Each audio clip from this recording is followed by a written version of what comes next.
Para, escuta e pensa. Temporada 1, episódio 5. Onde está o cisne negro?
Olá, bem-vindo ao último episódio desta temporada inaugural do Para, Escuta e Pensa.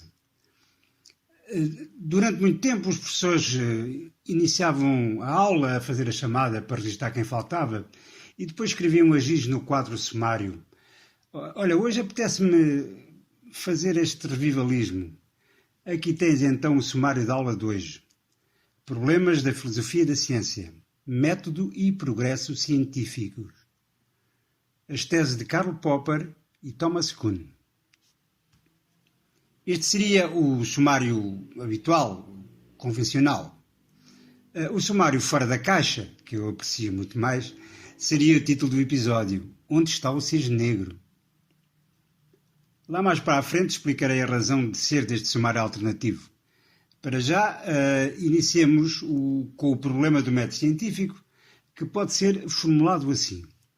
Qual é o método verdadeiramente científico?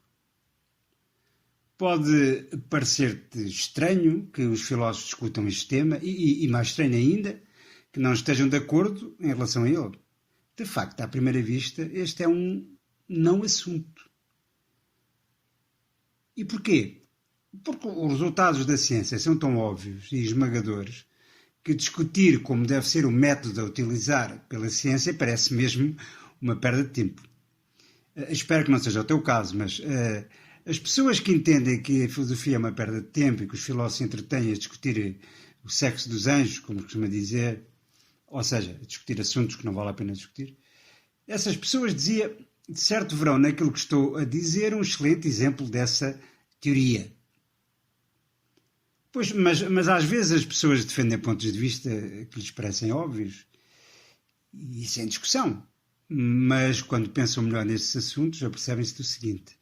O que lhes parecia evidente, afinal, não o é tanto assim. Este problema do método científico é talvez um desses temas que no início parecem óbvios e afinal não são. Mas demos em primeiro a palavra a quem defende o método científico tradicional, também designado por método científico simples ou método experimental. Se tivesse aqui um defensor desse método, talvez dissesse qualquer coisa como isto. O método mais utilizado na ciência é o método experimental, que tem 3 fases: a observação, a formulação das hipóteses e a verificação experimental, ou experimentação. O método experimental funciona basicamente deste modo. O cientista começa por observar os factos, observação, depois cria teorias para tentar explicar esses factos, a formulação de hipóteses. Finalmente, realiza diversas experiências para verificar se as hipóteses se confirmam. Este processo chama-se verificação experimental. Quando a hipótese se confirma um grande número de vezes, deixa de ser encarada como uma simples hipótese e adquire o estatuto de lei científica. E essa pessoa que eu agora estou aqui, digamos, a representar, a tal pessoa que defende o método tradicional, se calhar acrescentaria, bom, e dada a sua comprovada eficácia, Não se percebe porque é que há filósofos a porem em causa um método tão importante para a humanidade. Era aqui que entraria o opositor. Na filosofia há sempre alguém que apresenta objeções e propõe outras teorias, como sabes. Se fosse uma pessoa informada, como se espera de quem entra num debate, iria de certo referir as teorias do filósofo austríaco Karl Popper. Karl Popper dedicou grande parte do seu trabalho filosófico à filosofia da ciência, em especial ao problema do método científico. Ele não partilhava do entusiasmo por este método científico tradicional. Apontou-lhe vários pontos fracos que têm a ver com dois dos momentos deste método: a observação e o recurso aos testes experimentais para confirmar as teorias, ou seja, a verificação experimental. Começamos pela observação. Popper diz que é ingênuo acreditar que o trabalho dos cientistas começa com a observação.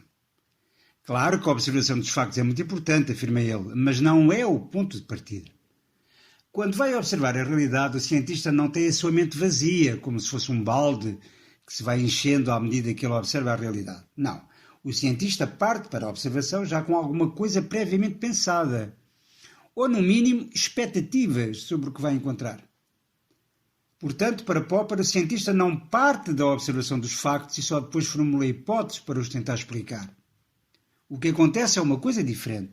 O cientista parte de um problema e a observação é uma das formas de obter informação que lhe permita encontrar uma boa solução para ele. Outra ingenuidade associada à observação é a convicção de que o cientista observa de forma imparcial e totalmente objetiva os factos, limitando-se, portanto, a registar o que observa com o rigor que esperamos de um pintor realista. A este respeito, Popper conta uma experiência que fez com os seus alunos na universidade. Uma vez iniciou uma aula para um grupo de estudantes de física em Viena, dizendo o seguinte: apanhem um lápis e algumas folhas de papel, observem cuidadosamente e anotem tudo aquilo que tiverem observado. Já te estou a imaginar. Tudo? Mas tudo o quê? Pois, foi exatamente isso que os alunos dele lhe perguntaram. Observar o quê? É claro que a instrução observem não tem sentido. O que ele queria que eles percebessem era o seguinte: a observação é sempre seletiva.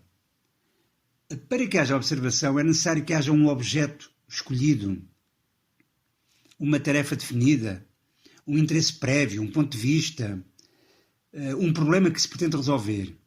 Ora, isso implica que a observação, para além de ser sempre seletiva, nunca possa ser neutra ou imparcial. Ora, isso já se verifica mesmo nas observações cotidianas, mas é ainda mais evidente na investigação científica. É que os cientistas não se limitam a observar, registando todas as medições de todos os fenómenos. Ninguém conseguiria observar e registrar todos os aspectos de todos os fenómenos. Portanto, o que acontece é isto: os cientistas escolhem os aspectos da situação sobre os quais se concentram. E é tudo. Vamos lá então recapitular a crítica de Popper. 1. A observação não é o ponto de partida, porque já existem expectativas e ideias, ainda que vagas, antes mesmo de observarmos. 2. Não é neutra ou imparcial, porque essas expectativas interferem nas observações. E 3. É seletiva porque, num contexto científico, os cientistas escolhem apenas os aspectos que lhes interessam para o seu estudo. Agora já estás a ver o problema, face a estas críticas, à fiabilidade das observações e à ideia de que é o ponto de partida da investigação científica. Fará sentido atribuir-lhes um papel tão importante na construção da ciência? A resposta de Popper é clara: não faz sentido. Vamos agora fazer uma pequena pausa, mas sem Kit Kat. Antes de passarmos à segunda crítica de Popper ao método científico tradicional, vou desvendar onde estava o óleo filosófico do episódio 4. A dada altura eu afirmo o seguinte, a propósito da analogia centrada no filme Relatório Minoritário. Hume gostaria desta analogia porque também ele defende que as nossas previsões para o futuro são justificadas pelas experiências do passado. Repara na justificação. Eu disse, porque também ele defende que as nossas previsões para o futuro são justificadas pelas experiências do passado. Ora, esta afirmação nunca seria preferida por Hume. Como vimos, para ele a indução não tem justificação racional. A argumentação em defesa da indução é circular. Nem justificação empírica, porque as generalizações e as previsões empíricas pressupõem um outro princípio que também não podemos justificar, que é o princípio da uniformidade da natureza. Lembra-te do exemplo, o sol vai nascer amanhã. Não podemos ter a certeza de que tal se verificará, independentemente da frequência com que ocorreu no passado. Voltemos a Popper. A sua crítica mais importante ao método experimental tem a ver, precisamente, com o facto deste ser um método indutivo. Já falámos muito sobre este assunto no episódio anterior. Vou apenas sintetizar o essencial do problema da indução para deixar claro o que pensa Popper sobre o assunto. Já sabes que foi David Hume quem levantou o problema. Concluiu que não podemos justificar a indução nem racional nem empiricamente, como ainda agora vimos. Foram várias as tentativas de ultrapassar este aparente impasse, que é o seguinte.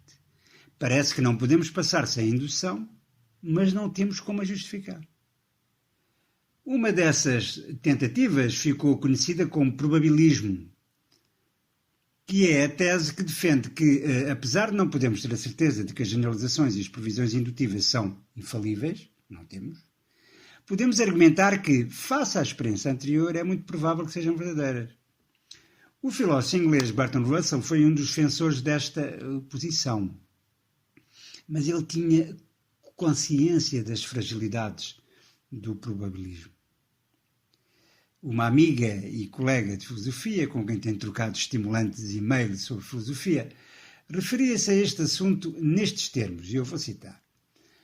Russell defendeu que é necessário recorrer a um princípio de indução que garanta, em função da nossa maior ou menor experiência anterior, a maior ou menor probabilidade das conclusões dos nossos raciocínios indutivos serem verdadeiras. Se os raciocínios indutivos estão na base da ciência e dos nossos atos comuns, ou arranjamos forma de justificá-la, ou temos que admitir que a ciência e os nossos atos comuns são irracionais. Quanto a Popper, dá razão a Hume quanto ao facto de não haver justificação adequada para o raciocínio indutivo, e exatamente por isso defende que se deve abandoná-la completamente. Popper recusa-se a aceitar a indução como processo lógico e como mecanismo psicológico.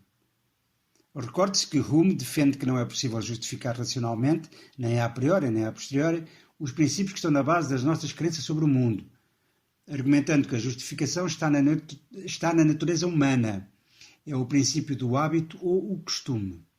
Por isso, Popper vai tentar dar uma resposta estritamente dedutiva aos problemas levantados por Hume. Fim de citação. Bom, vamos desenvolver isto agora. Comecemos pela distinção entre indução e dedução. Sim, eu sei que estudaste isso na lógica, mas sabes como é? Foi logo no início do 10º ano e é provável que já não te lembres muito bem. Deixa-me recordar-te então. Dos argumentos dedutivos disse que preservam a verdade quando são válidos. Quer isto dizer que, se as premissas forem verdadeiras, a conclusão segue as premissas e não pode, portanto, ser falsa. Até uma criança sabe entre aspas, não é? Isto intuitivamente. Se o pai lhe diz, se comeres a sopa, dou-te um gelado, a criança, depois de comer a sopa, diz-lhe, comi a sopa, então dá-me um gelado. Ao dizer isto, a criança está a fazer uma dedução, que em linguagem formal seria, se P, então Q? P, logo Q. Como te lembrarás, esta regra de inferência é recorrentemente utilizada por nós e tem o nome de modus ponens. Ao contrário dos argumentos dedutivos válidos, que preservam a verdade, é logicamente impossível que as premissas sejam verdadeiras e a conclusão falsa, os argumentos indutivos não preservam a verdade. Na melhor das hipóteses, é muito improvável, mas não logicamente impossível, que as premissas sejam verdadeiras e a conclusão falsa.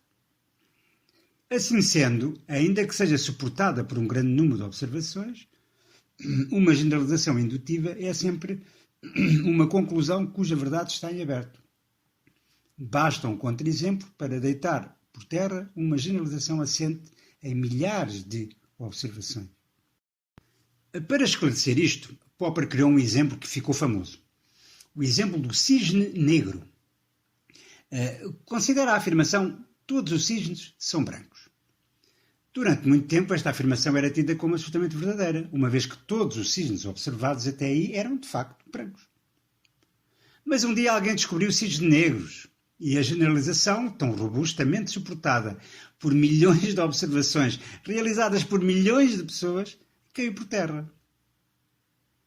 É esta a fragilidade maior da indução e, portanto, também do método científico tradicional, segundo Popper.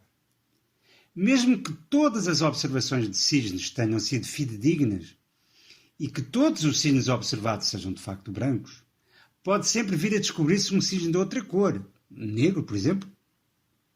Se isso acontecer, a generalização todos os cisnes são brancos é, obviamente, falsa. Vamos agora fazer um estudo hermenêutico. Não sabes o que isso é? É natural, mas eu explico. A hermenêutica é o estudo do sentido das palavras. Tal como se verifica em tantos outros casos, o termo é de origem grega e significa a arte ou técnica de interpretar e explicar um texto. Já agora ficas também a saber que a palavra está relacionada com o deus grego Hermes, daí hermenêutica, que era um dos deuses da oratória, ou seja, a arte de bem utilizar as palavras. Vamos então ser hermeneutas. O método científico defendido por Karl Popper designa-se habitualmente falsificacionismo. Há outras designações: método das conjecturas e refutações ou método crítico. No final deste episódio, todas elas farão sentido para ti. Mas comecemos por esta estranha palavra: falsificacionismo. E estranha porquê? Porque associamos logo a algo que é falso, o contrário de verdadeiro, portanto. E a pergunta é incontornável. Que tem o falso a ver com a ciência, que supostamente busca a verdade?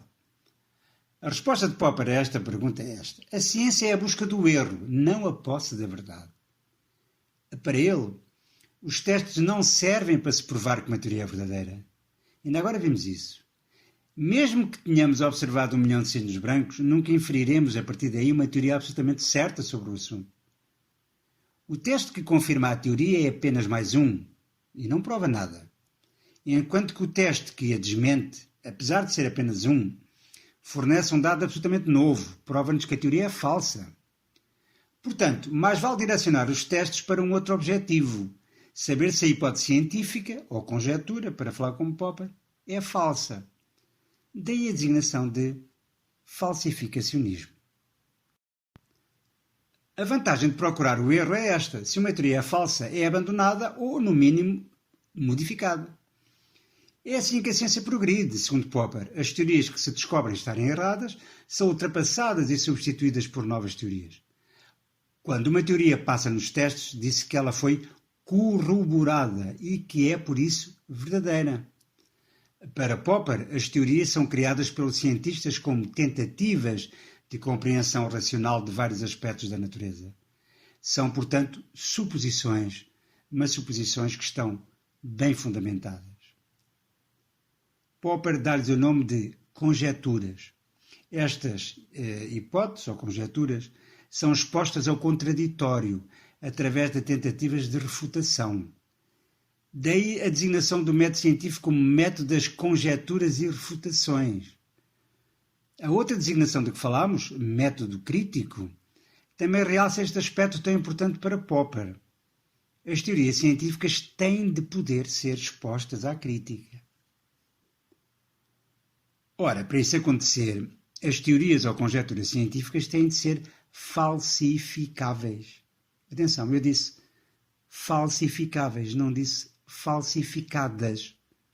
Parece a mesma coisa, mas não é. Uma teoria falsificável é uma teoria que tem a propriedade de ser verdadeira ou falsa, enquanto que uma teoria falsificada é uma teoria que se provou ser falsa. É a exigência desta característica, ser falsificável, que leva Popper a afirmar que a astrologia não é uma ciência. A astrologia é, segundo Popper, uma pseudociência, ou seja, uma disciplina que quer passar por científica, mas que não o é. Já reparaste que as previsões dos astrólogos são sempre vagas? Isso permite encontrar posteriormente alguns acontecimentos que eventualmente encaixem na previsão feita. Pode dizer-se, portanto, que a astrologia se esforça por não ser falsificável. Eu não sei os motivos que no episódio anterior levaram o Jim Morrison a criticar a astrologia, mas sei por que motivos Popper a critica. E atenção, não é por falhar nas previsões que o astrólogo não merece ser considerado cientista. Isso é absolutamente irrelevante. Falhar na tentativa de chegar à verdade é o mais comum na investigação científica. Portanto, não é por isso. A razão é outra. As hipóteses astrológicas não são formuladas com clareza e precisão e não indicam quais as circunstâncias em que se pode provar que são falsas, ou seja, elas não podem ser testadas. São tão vagas e imprecisas que não são falsificáveis, portanto. Por isso, conclui Popper, as hipóteses da astrologia não são científicas. Em conclusão, a propriedade de ser posta à prova é o critério de demarcação, de separação, entre ciência e não ciência, segundo Popper. É essa a linha que separa a ciência da pseudociência. É talvez o momento de sintetizar as principais diferenças entre o método indutivista, ou método científico tradicional, e o método científico proposto por Karl Popper. Em alternativa ao método científico tradicional, Karl Popper propõe um outro método que se caracteriza pela formulação arrojada e imaginativa de hipóteses. Estas hipóteses são depois testadas através de testes severos e rigorosos, que têm o poder de as falsificar, mas não de as confirmar. Apenas podemos dizer que foram corroboradas, não que são verdadeiras. Assim entendido, o método científico deixa de se apoiar na indução, generalizar a partir dos casos observados, e passa a ser constituído por conjecturas ousadas que depois são submetidas a testes rigorosos. Este método é, portanto, designado por método das conjecturas e refutações, ou falsificacionismo, ou método crítico. Nesta perspectiva, o cientista não erra ao colocar uma conjectura interessante que é posteriormente refutada, mas cometeria um erro se apresentasse uma conjectura que não permitisse qualquer refutação ou se continuasse a defendê-la quando os dados empíricos a refutam. Podemos concluir que para o método indutivista, o que permite dizer que uma teoria é científica, ou seja, o seu critério de cientificidade, é verificabilidade, ou seja, uma teoria é científica se só se for comprovada experimentalmente. Para Popper, o critério de cientificidade do verdadeiro método científico é a falsificabilidade. Uma teoria é científica se e só se for falsificável. Esta tese de Popper quanto ao método pressupõe uma nova concepção da ciência, bastante diferente daquela que tradicionalmente se ensina nas escolas. A principal diferença é esta. A ciência deixa de ser vista como um conhecimento inequivocamente verdadeiro e certo e passa a ser encarado como um conhecimento aproximado. Segundo a perspectiva tradicional, a ciência aspira à verdade. Para Popper, no entanto, a expectativa é bem mais modesta. Uma vez que foi posta de parte essa ilusão de uma verdade indiscutível, o objetivo da ciência é a construção de teorias ou conjecturas concebidas para serem melhores do que as teorias anteriores. Ou seja, nunca saberemos com toda a certeza se uma teoria é verdadeira. Apenas podemos dizer que foi corroborada e que é melhor que a anterior. É por isso que ele não utiliza a expressão teoria verdadeira e prefere falar em aproximação à verdade. Bom, era isto que eu te queria dizer acerca do problema do método científico. Falta-nos agora analisar o outro tema que fazia parte do nosso sumário inicial, do problema filosófico do progresso da ciência. Em relação a este problema filosófico, o confronto a que vamos assistir é entre Karl Popper e Thomas Kuhn. Thomas Kuhn foi um célebre filósofo da ciência americano. Morreu em 1996, 2 anos depois de Popper. Algumas das mais recentes discussões filosóficas sobre a ciência foram suscitadas por uma sua obra, intitulada A Estrutura das Revoluções Científicas, onde ele defende pontos de vista que provocaram grande polémica. Uma das ideias mais polémicas foi a de que, segundo ele, os cientistas são muito resistentes à mudança. Isso leva-o a defender que Popper fala de como a ciência deveria ser, não de como ela é realmente. Se olharmos para a história da ciência, afirmou Kuhn, verificamos que os cientistas estão mais preocupados em confirmar as teorias já aceitas como verdadeiras do que pô-las em causa, para que possam surgir outras novas. É isso que normalmente acontece, diz ele, no dia-a-dia do cientista. Reparem que eu disse normalmente, não disse sempre. De facto, Kuhn afirma que a maior parte da história da ciência é constituída por longos períodos em que as coisas funcionam deste modo, que ele designou por ciência normal. Nestes períodos, os cientistas não põem em causa os paradigmas. Mas o que é isso de paradigma? Olha, o paradigma é um conceito que é recorrentemente utilizado por Kuhn e que é mesmo preciso que compreendas bem para entenderes bem a sua filosofia. Kuhn defendeu que as teorias científicas surgem a partir de um quadro conceptual, que é uma certa maneira de ver as coisas e funciona como modelo. Essas teorias especiais, cujo alcance e influência ultrapassam em muito o contexto em que surgiram, são os paradigmas. Funcionam, portanto, como o pano de fundo ou contexto mental a partir do qual as teorias científicas vão surgindo, sem que esse pano de fundo ou paradigma seja posto em causa. Quer isto dizer que nem todas as teorias são paradigmas, embora todas as teorias se enquadrem num paradigma. Portanto, as teorias surgem num contexto preciso e obedecem a uma certa forma de encarar as coisas, que, segundo Kuhn, é anterior às próprias teorias. Estas estruturas são os paradigmas,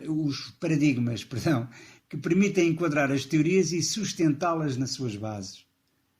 Olha, o heliocentrismo de Copérnico e a teoria evolucionista de Darwin, por exemplo, não foram apenas mais uma teoria. A sua influência e alcance foram tão decisivos que, depois delas, passaram a funcionar como quadro de referência aceito pelas teorias que se lhe seguiram, ou seja, como paradigmas. Esta afirmação de Kuhn faz levantar uma pergunta óbvia. Se isso é assim, como explica ele o aparecimento de teorias científicas revolucionárias?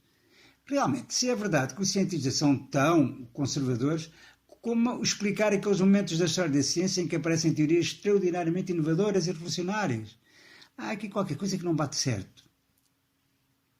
Kuhn responde a essa objeção do seguinte modo. A história da ciência não é apenas constituída por esses longos períodos de acalmia conservadora, que é a ciência normal, mas também por autênticas tempestades que surgem de tempos a tempos. Recordo-te que eu tinha dito há pouco que Kuhn utilizava a expressão normalmente e não sempre. Essas tempestades, digamos, acontecem quando as velhas teorias começam a revelar anomalias, ou seja, quando se revelam inadequadas. É a partir deste momento que os paradigmas começam a entrar em crise, o que dá origem a uma nova fase ou período.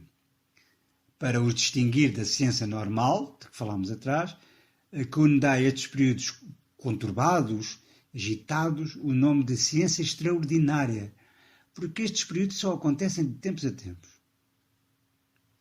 Ora, nestes períodos de ciência extraordinária há uma mudança na atitude dos cientistas, como da noite para o dia. Agora, o paradigma que até aí era aceito sem discussão é finalmente posto em causa. Em consequência disso, os cientistas que se esforçavam por confirmar as teorias já conhecidas veem-se subitamente na necessidade de tentar encontrar teorias novas que se revelem mais eficazes que as antigas agora em crise. Estes períodos são de grande utilidade para a ciência, diz ele. É neles que surgem os grandes gênios da ciência. Kuhn realça o facto dessas teorias revolucionárias fazerem a ciência progredir imenso. Pode dizer-se, então, que a ciência avança com pequenos passos, nos períodos da ciência normal, e dá saltos de gigante nos períodos da ciência extraordinária. Depois o velho paradigma é substituído pelo novo e volta tudo a funcionar como anteriormente, reiniciando-se o período da ciência normal. É como naquele ditado, depois da tempestade vem a bonança. Vou agora sintetizar as ideias de Kuhn, tal como tinha feito antes com Popper. Segundo Kuhn, a história da ciência é feita de alternâncias entre os períodos de ciência normal e os períodos de ciência extraordinária. A ciência normal é o que acontece normalmente, é a regra, enquanto que a ciência extraordinária é a exceção. Durante os períodos de ciência normal, os cientistas resistem à mudança e são conservadores. Durante os períodos da ciência extraordinária, acontece exatamente o contrário. Põem os antigos paradigmas em causa e procuram teorias novas, de acordo com o novo paradigma. A estas fases dá-se o nome de revoluções científicas e aparecem sempre ligadas a grandes génios da ciência. Estas revoluções da ciência são raras, apesar disso são responsáveis pelos maiores progressos científicos. Quanto ao modo como progride, podemos dizer que a ciência avança com pequenos passos nos períodos de ciência normal e dá passos de gigante nos períodos de ciência extraordinária. Bom, estamos quase a chegar ao fim. Resta-nos fazer um confronto entre as teses de Karl Popper e as de Thomas Kuhn. Vou referir-me ao problema geral do progresso científico, que pode ser formulado assim. Há realmente progresso na história da ciência? Em termos gerais, Popper responde que sim e Kuhn responde que não. Mas vamos subdividir o problema em várias outras questões para esclarecermos melhor tudo isto. Por exemplo, os cientistas têm abertura à crítica? Popper diz que sim, porque entende que os cientistas têm espírito crítico e estão normalmente abertos à refutação. Kuhn responderia, por norma, não estão abertos à crítica. Apenas nos períodos de ciência extraordinária isso acontece. Ou seja, os cientistas, segundo Kuhn, são habitualmente conservadores. Outra questão relacionada com esta é a seguinte. Os cientistas valorizam realmente o erro? Popper não tem dúvidas. Sim, valorizam, uma vez que o erro é o motor do progresso científico. Kuhn contrapõe. Normalmente não valorizam, pois as falhas ou anomalias das teorias são por eles encaradas como negativas. Outra questão ainda relacionada com o problema do progresso científico é esta. A história da ciência é feita de continuidade ou de rupturas, de cortes? Popper entende que a história da ciência é contínua, uma vez que as teorias evoluem a partir das teorias anteriores, nós já vimos isso. Kuhn reconhece que dentro de um mesmo paradigma há de facto continuidade, mas quando se muda de paradigma há ruptura. Bom, e chegamos agora à pergunta mais difícil e que tem a ver com a questão da objetividade da ciência. A pergunta é esta. É possível comparar as teorias? Com que critério se decide que uma teoria é mais acertada que outra? Este assunto é particularmente sensível para Kuhn. Será que há um critério objetivo, comum, para decidir isso? Ou será que a verdade das teorias é apenas relativa e muda consoante o paradigma em que a teoria se insere? Popper acredita na objetividade da ciência, uma vez que, segundo ele, a teoria nova está melhor preparada que a anterior. As teorias científicas são, portanto, comensuráveis ou comparáveis entre si, segundo Popper. Quanto a Kuhn, a resposta a esta questão não pode ser apenas sim ou não. De facto, dada a subdivisão que Kuhn faz da história em períodos de ciência normal e períodos de ciência extraordinária, terá de responder a duas velocidades, digamos. Ele diz que na ciência normal as teorias são comensuráveis, ou seja, comparáveis, porque se inscrevem no mesmo paradigma. É como se falassem a mesma linguagem comum, por isso podem ser comparadas. Mas se estivermos a pensar na história da ciência no seu todo, caracterizada pela substituição de paradigmas, teremos de concluir que as teorias são incomensuráveis, ou seja, não são comparáveis, afirma Kuhn. Porquê? Porque o novo paradigma rompe com o paradigma anterior, não é uma continuidade dele. Portanto, não há objetividade, mas sim relatividade. A verdade das teorias é relativa em função do paradigma em que se insere.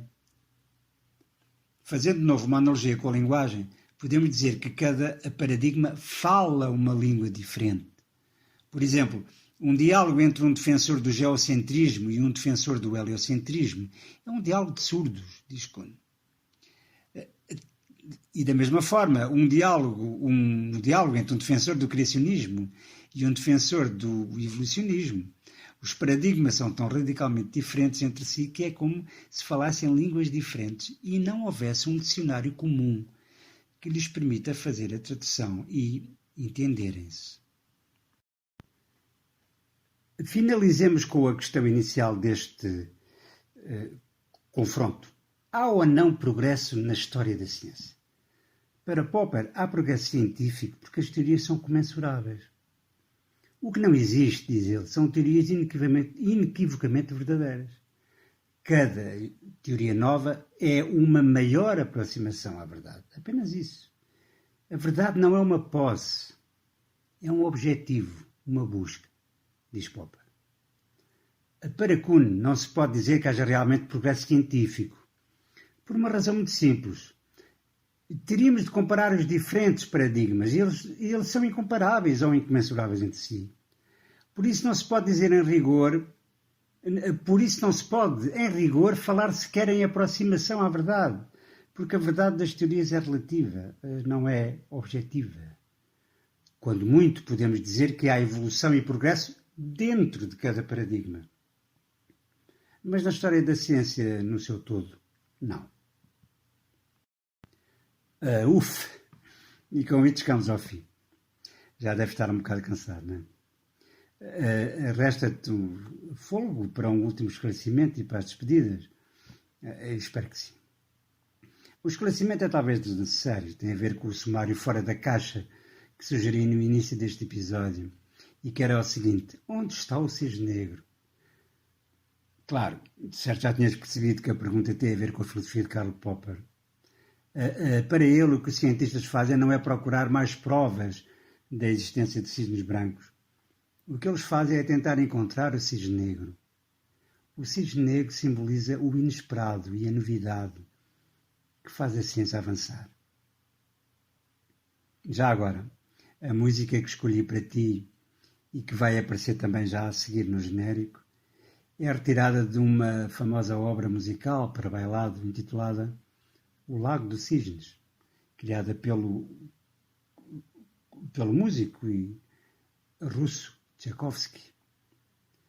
A propósito do genérico, como este é o último episódio, encontrarás a explicação sobre o óleo filosófico deste episódio a seguir ao genérico. Sugiro-te naturalmente que só vais ver depois de tentar descobrir por ti mesmo, ok? Bom, agora é que é mesmo o fim. Este foi o último episódio da primeira temporada. Chegou o momento das despedidas. Foram muitas horas que passámos em torno disto. Eu a criar, a escrever os argumentos e a gravar os episódios, tu a ouvires, por vezes mais do que uma vez, para tentares entender as ideias dos filósofos e avaliá-las de forma pessoal e crítica. É aqui que nos vamos separar. Quero apenas desejar-te os maiores sucessos na escola e na vida. Um filósofo de cujo nome não me lembro agora, utilizou uma imagem muito bonita sobre a busca de sentido para as nossas vidas. Diz ele que escolher um caminho é como esculpir uma estátua interior de que nos orgulhemos. Somos como um escultor, portanto. A cada decisão ou passo importante que damos, aperfeiçoamos um pouco mais a estátua interior, a nossa obra de arte íntima e pessoal, que nunca está completamente terminada. Pois eu espero que tu nunca percas a vontade de aperfeiçoar a tua estátua interior e que construas uma bela escultura de que te orgulhes. Uma escultura de um cisne, por exemplo. Um cisne belo, majestoso e confiante em si mesmo, mesmo quando por vezes te sentires um pouco perdido. Até sempre. Para, escuta e pensa. Ideia original, argumento e locução, Carlos Café. Edição áudio, Maria Miguel Café. Música, O Lago dos Cisnes, Tchaikovsky. Interpretação, Orquestra Filarmónica de Londres.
Explicação do óleo filosófico do episódio 5. O erro intencional está nesta afirmação. Quando uma teoria passa nos testes, disse que ela foi corroborada e que é, por isso, verdadeira. A primeira parte da frase é verdadeira. O erro está na afirmação de que uma teoria corroborada é, por isso, verdadeira. Claro que Popper não afirma tal coisa.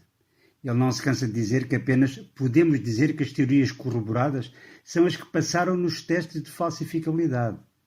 Mas isso não nos garante que sejam verdadeiras. É por esse motivo, aliás, que ele prefere utilizar a expressão aproximação à verdade. Espero que tenhas descoberto o óleo por ti mesmo.